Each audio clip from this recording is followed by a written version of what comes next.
ಸರ್ಕಾರದಿಂದ ಏನಾದರೂ ನೋಡಿ, ಈಗ ಭಾಳ 3-4 ಘಟನೆ ಅದು ಬಿಜಾಪುರ ನಗರ. ಅದು ರಾತ್ರಿ 1ರಿಂದ 3 ಗಂಟೆ ಒಳಗೆ ಆಗ್ಲಕತ್ತಾವ. ಅದು ಏನೈತು ಅನ್ನೋಂಥದ್ದನ್ನು ತನಿಖೆ ಆಗಬೇಕು. ಯಾಕಂದರೆ ಈ ರೀತಿ ಬಿಜಾಪುರ್ನಲ್ಲಿ ಒಂದು ಅರ್ಬಿ ಅಂಗಡಿ ಸುಟ್ಟು, ಮೊನ್ನೆ ಒಂದು ಹೋಟೆಲ್ ಸುಟ್ಟು, ನಾನು ನೋಡಕತ್ತಿದ್ದು 3ನೇ ಪ್ರಕರಣ. ಇವತ್ತು ಅವೆಲ್ಲ ಇನ್ಶೂರೆನ್ಸು ಎಲ್ಲ ಕೇಳಿದೆ. ಒಂದು ಸುಮಾರು 22 ಕಾರುಗಳು ಸುಟ್ಟಾವೆ.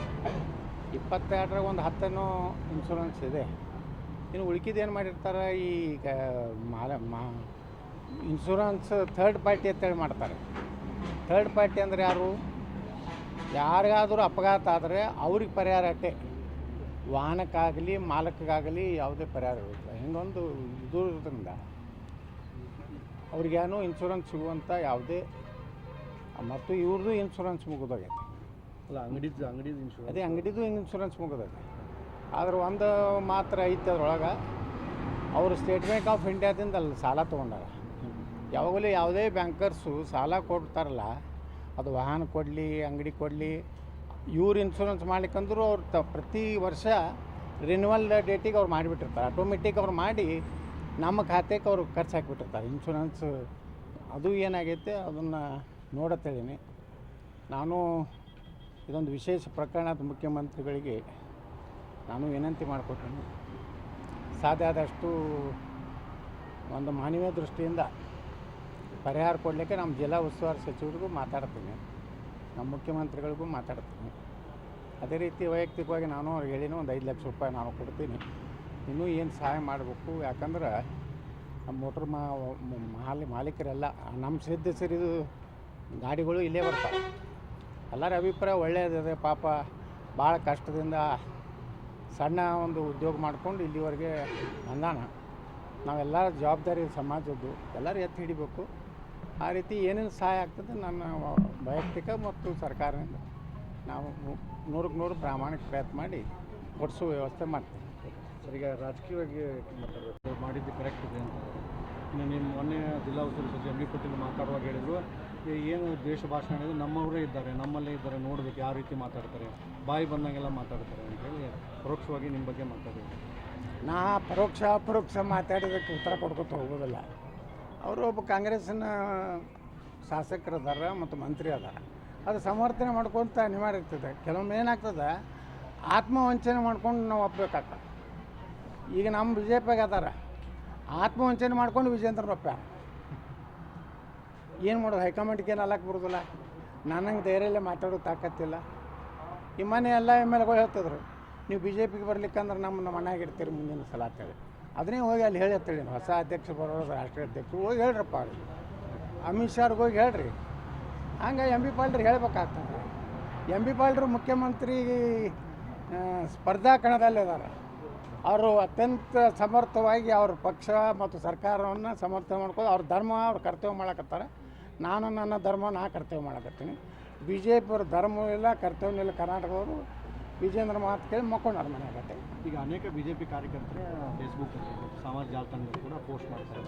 ಯತ್ನಾಳ್ ಅವರು ಬಿ ಜೆ ಪಿಗೆ ಹೊಸ ಪಕ್ಷನ ಕಟ್ತಾ ಇದ್ದಾರೆ, ಪಕ್ಷ ಕಟ್ಟಬೇಕು, ಕಟ್ಟಿದರೆ ಬಿ ಜೆ ಪಿಯವರೇ ಪರೋಕ್ಷವಾಗಿ ನಿಮಗೆ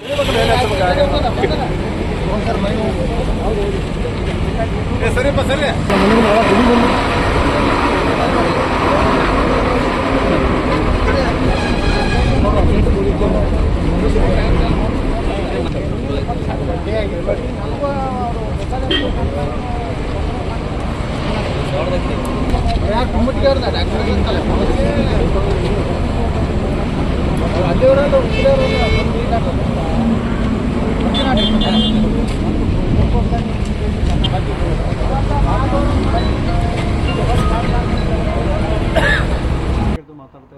ಬಿಜೆಪಿ ಕಾರ್ಯಕರ್ತರು ಅವರು ಹಿಂದುತ್ವ ಇರುವಂಥ ಕಾರ್ಯಕರ್ತರು.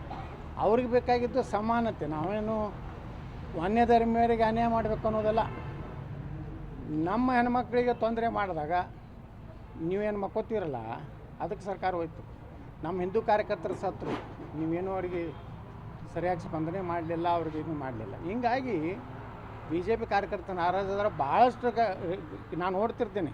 ಕಮೆಂಟ್ಗಳು ಬರ್ತಾವೆ, ನೀವು JCB ಪಾರ್ಟಿ ತೆಗೀರಿ, ಅದೇ ಅದೇ ನಾವೆಲ್ಲ ನಿಮ್ಮ ಪಾರ್ಟಿಗೆ ಬಂದುಬಿಡ್ತೇವೆ. ಆದ್ರೆ ಎರಡು ಮನೆ ವಿಧಾನಸಭೆ ಹಿಂದಿನ ವಿಧಾನಸಭೆದಾಗ ಹೇಳಿದೆ, ಸಿದ್ದರಾಮಯ್ಯನವ್ರು ಹೇಳಿದ್ರು ಯತ್ನಾಡ್ರಿ ನೀವು ಒಂದು ಹೊಸ ಪಕ್ಷ ಕಟ್ಟಿರುತ್ತೆ. ನಾ ಅವಾಗ ಏನು ಹೇಳಿದೆ, ನಾ ಪಕ್ಷ ಕೊಟ್ಟೋದನ್ನು BJPಗೆ ತೊಂದರೆ ಆಗಬಾರ್ದು ಅಂತ ಹೇಳಿದೆ. ನಾವಿಬ್ಬರು ಜಗಳ ಮತ್ತೆ MP ಪಾಲ್ರಿ ಸರ್ಕಾರ ಬರಬಾರ್ದು ಅಂತ ಅದಕ್ಕೆ. ಸರಿ ಸರ್, ಥ್ಯಾಂಕ್ ಯು ಇತ್ತು. ಆ ಕಾಲಕ್ಕಾಗಿ ತಾತ್ಕಾಲಿಕವಾಗಿ ಎಲ್ಲ ಸ್ಟಾಪ್ ಆಗಿತ್ತು, CM ಸ್ಥಾನದ ಜಗಳ ಕೂಡ ಗುದ್ದಾಟ ಎಲ್ಲ.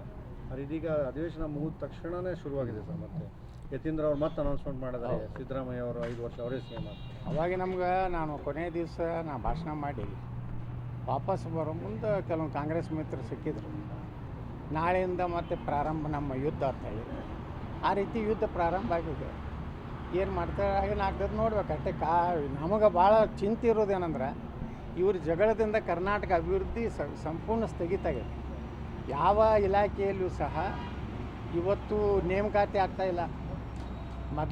ಇವತ್ತು ನಿರುದ್ಯೋಗ ಯುವಕರಿಗೆ ನೇಮಕಾತಿ ಪ್ರಕ್ರಿಯೆನೇ ಪ್ರಾರಂಭ ಆಗ್ತಾಯಿಲ್ಲ. ಅದ್ರ ಜೊತೆಗೆ ಅಭಿವೃದ್ಧಿ ಆಗ್ತಾಯಿಲ್ಲ. ಇನ್ನೂ ಇವ್ರ ಜಗಳನೇ ಕೇಳೋದು, ಅವರೊಂದು ಸ್ಟೇಟ್ಮೆಂಟ್ ಕೊಡೋದು, ಇವರೊಂದು ಸ್ಟೇಟ್ಮೆಂಟ್ ಕೊಡೋದು. ಮೊನ್ನೆ ನಾವು ವಿಧಾನಸಭೆಯಲ್ಲಿ ಸಿದ್ದರಾಮಯ್ಯನವ್ರಿಗೆ ಹೇಳಿದ್ದೀನಿ, ನೀವು ಇನ್ನೆಷ್ಟು ದಿವಸ ಮುಖ್ಯಮಂತ್ರಿ ಇರ್ತೀರಿ ಗೊತ್ತಿಲ್ಲ, ಒಳ್ಳೆಯದು ಮಾಡುವಂಥ ಕೆಲಸ ಮಾಡಿರಿ.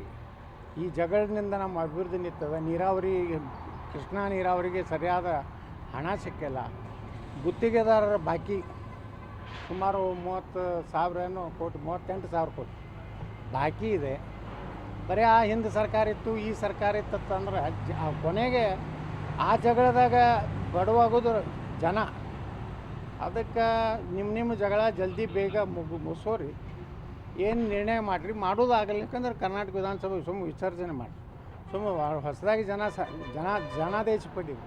ನಿಮ್ಮ ಮುಖ್ಯಮಂತ್ರಿಗಳ ಒಂದು ಇದರದಿಂದ ರಾಜ್ಯದ ಅಭಿವೃದ್ಧಿ, ರಾಜ್ಯದ ಯಾವುದೇ ನೋಡಿರಿ ಇವತ್ತು ಎಷ್ಟೋ ಹಗರಣಗಳಾಗ್ಲಕತ್ತವು, ದೊಡ್ಡ ಹಗರಣ ಆಗ್ಲಕತ್ತವು. ಆ ದುರ್ದೈವ ಅಂದ್ರೆ ಯಾರು ವಿಧಾನಸಭೆಯಲ್ಲಿ ಮಾತಾಡಬೇಕು ಅವರು ಅಟೆಂಡೆಂಟೇ ಇರೋದಿಲ್ಲ. ಧರಣಿ ಮಾಡ್ಲಕತ್ರ ಹೋಗಿ ಅವ್ರ ಆಡಳಿತ ಪಕ್ಷದ ಮಂತ್ರಿಗಳೋಡ ಹಲ್ಕಿ ಸೋದ್ಕೊಂಡಿರ್ತಾರೆ. ಇವ್ರು ಹೆಂಗೆ ವಿರೋಧ ಪಕ್ಷ ಪಾಪ ಅಶೋಕ ಹೋರಾಟ ಮಾಡ್ಲಕತ್ತಾರೆ. ಅಶೋಕನ ಜೋಡಿ ಯಾರೂ ಇಲ್ಲಲ್ಲ. ಭಾಳ ನಮ್ಮ ಸುನೀಲ್ ಕುಮಾರ್ ಬೆಂಬಲ ಕೊಡ್ತಾರೆ. ನಾನು ರಾಜ್ಯಾಧ್ಯಕ್ಷಂತರೂ ಇರೋದೇ ಇಲ್ಲ. ನೋಡಿದ್ರೆ ಮಾನ್ಯ ಹೋರಾಟ ಮಾಡ್ಲಕತ್ತಾರೆ ಇವರೆಲ್ಲ. ನಾನಂತರೂ ಹೋರಾಟ ಮಾಡಲಿಲ್ಲ. ನಾ ಮಾತಾಡಬೇಕಾಗಿತ್ತು ಈ ನರೇಗಾ ಇದ್ರ ಬಗ್ಗೆ ಜನರಿಗೆ ಗುರ್ತಾಗಬೇಕು. ಮೋದಿಯವರು ಏನು ಬದಲಾವಣೆ ಮಾಡಿದ್ರು, ಇದರಿಂದ ಏನು ಲಾಭ ಆಗ್ತದೆ ಅದನ್ನೂ ಹೇಳಬೇಕಲ್ಲ. ಬರೀ ನಾವು ಧರಣಿ ಕೂತಿ ಭ್ರಷ್ಟಾಚಾರದ ತಿಮ್ಮಾಪುರ ಮ್ಯಾಗ ಇಷ್ಟು ನೀವು ಹೋರಾಟ ಮಾಡ್ಲಕತ್ತೀರಿ. DK ಶಿವಕುಮಾರ್ ಬಂದಾಗ ಯಾಕೆ ಮೌನ ಇತ್ತು BJP? ಏನೂ ಅವ್ರ ಮ್ಯಾಗ ಒಂದು ಪ್ರತಿಭಟನೆ ಮಾಡಲಿಲ್ಲ. ಇದೇ ಲಕ್ಷ್ಮೀ ಹೆಬ್ಬಾಳ್ಕರ್ ಬಗ್ಗೆ ಆಯ್ತಲ್ಲ, 5,000 ಕೋಟಿ ರೂಪಾಯಿ ಅಂತರೂ ಲೆಕ್ಕಕ್ಕೇನೋ ಸಿಕ್ಕಿಲ್ಲ. ಇನ್ನು ಆ ಲೆಕ್ಕಕ್ಕೇ 5,000 ಕೋಟಿ ಕೊಟ್ಟಿಲ್ಲ ಅಂದ್ರೆ ಒಂದು ತಿಂಗಳ ಕಂತೆ ಹಾರಿಸ್ಬಿಟ್ಟಾರೆ ಮಹಿಳೆಯರು ಕೊಡೋಂಥದ್ದು. ಅದಕ್ಕೆ ಏನು ಮಾಡಿದ್ರು ಭಾಳ ಖಂಡಿಸಿದ್ರು, ಸಭಾತ್ಯಾಗ ಮಾಡೋದು.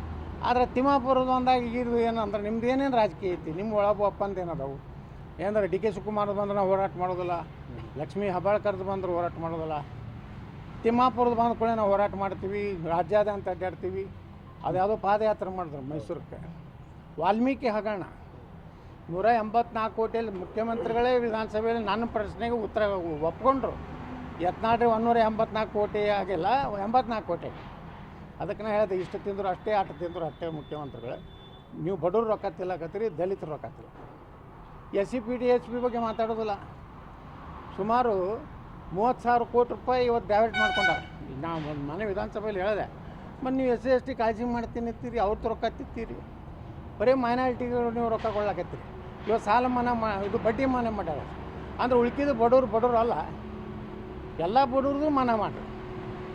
ಆ ಸಾಲ ತೊಗೊಂಡವ ಅವ ಬಡವ ಇದ್ದಂದ್ರೆ ಅವ ಯಾವುದೇ ಜಾತಿಗೆ ಸೇರಿದ್ರೂ ಸಹಿತ ಅವ ಬಡವನೇ.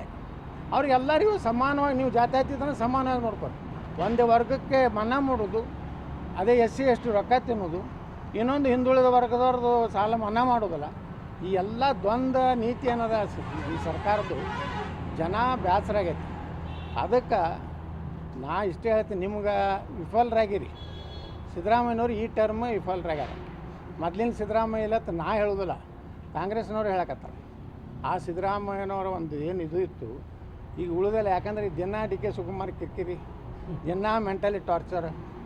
ಹಾಂ, ಇವತ್ತು ನೋಡಿರಿ ಗುತ್ತಿಗೆದಾರ ಪಾಪ ಅವ್ರು 5 ರೂಪಾಯಿ 10 ರೂಪಾಯಿ ಬಡ್ಡಿ ಅಂತಂದು ಅದೇ ಹೇಳಿದೆ, ನೀವು ಏನಾರು ಮಾಡಿರಿ, ಆ ಗುತ್ತಿಗೆದಾರ ರೊಕ್ಕ ಕೊಡ್ರಿ, ಅವ್ರು ಕೊಟ್ಟರೆ ಡೆವಲಪ್ಮೆಂಟ್ ಆಗ್ತದೆ ಕರ್ನಾಟಕ. ಈ ಗುತ್ತಿಗೆದಾರ ರೊಕ್ಕನೇ ಕೊಡಲಿಲ್ಲ ಅಂದ್ರೆ ಅವ್ರು ಹೆಂಗೆ ರೋಡ್ ಮಾಡ್ತಾರೆ, ಹೆಂಗೆ ಕೆನಲ್ ಮಾಡ್ತಾರೆ. ಅದಕ್ಕೆ ಇಷ್ಟೇ ಇವ್ರ ಮುಂದೆ ಇರೋದು, ಸರಿಯಾಗಿ ಮಾಡೋದಿದ್ರೆ ಸಿದ್ದರಾಮಯ್ಯನವ್ರು ಮುಂದುವರೀಲಿ, ಇಲ್ಲಂದ್ರೆ ವಿಸರ್ಜನೆ ಮಾಡಿ. ಇವರೇನೇನೋ ಒಳಗೆ ನಡೆಸ್ಯಾರ ಬಿ ಜೆ ಪಿಯವ್ರ ಜೋಡ ಕೂಡಿ ಹೊಂದಾಣಿಕೆ ಮಾಡ್ಕೋಬೇಕಂತ. ಯಾರು ಅಲ್ಲೇ ಕಾಂಗ್ರೆಸ್ನವ್ರೆ, ಹಾಂ, ದಿಲ್ಲಿಗೆ ಅದು ಹೋಗಿ ಯಾರ್ಯಾರಿಗೂ ಭೇಟಿಯಾಗಿ ಬಂದಾರ. ಡಿ ಕೆ ಶಿವಕುಮಾರ್ ಅವ್ರು ಮಾಡ್ತಾರೆ ಅಂತ ಡಿ ಕೆ ಶಿವಕುಮಾರ್ ಅವ್ರಿಗೆ ಸೇರ್ಕೊಂಡು ಮಾಡ್ತಾರೆ ಅಂತ. ಡಿ ಕೆ ಶಿವಕುಮಾರ್ ಜೋಡ ಕೂಡಿ ಬಿ ಜೆ ಪಿಯವ್ರು ಮಾಡಿದ್ರೆ ಆತ್ಮಹತ್ಯೆ ಮಾಡ್ಕೊಂಡಂಗೆ. ಸೀದಾ ಹೋಗಿ ರಾತ್ರಿ ನೋಡಿದ ಬಾಯಿ ಒಳಗೆ ಹಗಲು ಬೀಳೋದಂತಾರೆ ಅದು ಬಿ ಜೆ ಪಿ.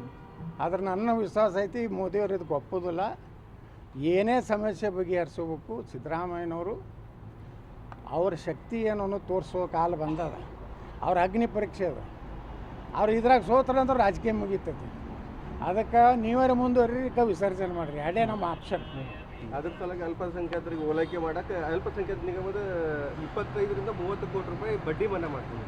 ಅದೇನೋ ಹೇಳಕತ್ತೀನಲ್ರಿ, ಎಲ್ಲರದು ಮಾಡಿರಿ, SC ST ಕಾರ್ಪೊರೇಷನ್ ಮಾಡಿರಿ, ಹಿಂದುಳಿದ ವರ್ಗ ಇವು ಏನದಾವಲ್ಲ ಅವ್ರೂ ಮಾಡಿರಿ. ಬಡವ್ರು ಅಂದ್ರೆ ಬಡವರೇ, ಅದ್ರಾಗ ಏನು ಜಾತಿ ಐತಿ? ಅವ್ರ ಜಾತಿ ಅವ್ರಿಗಿಲ್ಲ, ಸಿದ್ದರಾಮ ಜನಾಂಗದ ಅವ್ರಿಗೂ ಮನ್ನಾ ಮಾಡಿರಿ.